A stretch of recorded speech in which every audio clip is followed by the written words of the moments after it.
యేసుక్రీస్తునందు ఉన్న వారందరికీ కూడా మరి శుభములండి. మరి ఒక క్రైస్తవుడిగా, ఒక సేవకుడిగా మరి ఈ లోకానికి సువార్త చేయవలసిన బాధ్యత, భారం మనందరి మీద ఉంది కాబట్టి మరి దయచేసి యోహాను సువార్త 3:16లో యేసుక్రీస్తు లోకమును ఎంతో ప్రేమించును కాగా తన అద్వితీయ కుమారుని యందు విశ్వాసముంచి ప్రతివాడు నశింపక నిత్యజీవం పొందినట్లు ఆయన అనుగ్రహించని ఉంది కాబట్టి మరి దయచేసి జ్ఞాపకం చేసుకోండి. మరి ఆయన పొందిన దెబ్బల చేత మనకు స్వస్థత కలుగుతుందంట. హృదయం ఘోరమైన వ్యాధి కలదంట. మరి మనం ఈ లోకంలో తల్లిదండ్రుల నుంచి జన్మించినప్పుడే మనకు ఆస్తులు ఎలాగైతే వచ్చాయో అలాగే మన హృదయంలోకి పాపం కూడా అలా వచ్చింది.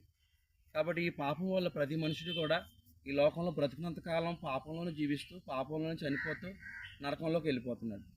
అయితే మరి మన నిత్యజీవం వెళ్ళాలి. మరి నిత్యజీవం అంటే మరణం లేని లోకం. ఆ లోకానికి వెళ్ళాలంటే మరి ఎన్నో మనం పూజలు, వ్రతాలు, యజ్ఞాలు, యాగాలు ఎన్నో చేస్తున్నాం.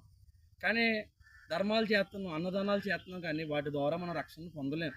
ఎందుకంటే మనం తల్లి గర్భంలో పుట్టినప్పటి నుంచి పాపాత్ములమే.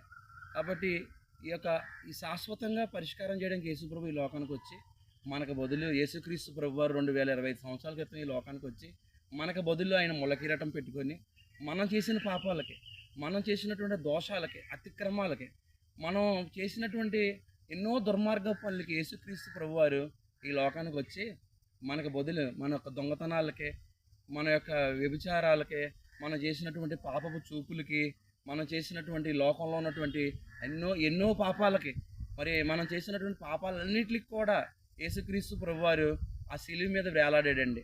యేసుక్రీస్తు ప్రభువారు మరి ఆయన కొడా దెబ్బలు తిన్నారు, ముళ్ళ కిరీటం పెట్టుకున్నారు, కాళ్ళకి చేతులకి మేకలు వేయించుకున్నారు. కాబట్టి ఆ యేసుక్రీస్తు యందు విశ్వాసం ఉంచితే మనకు నిత్యజీవం వస్తుంది.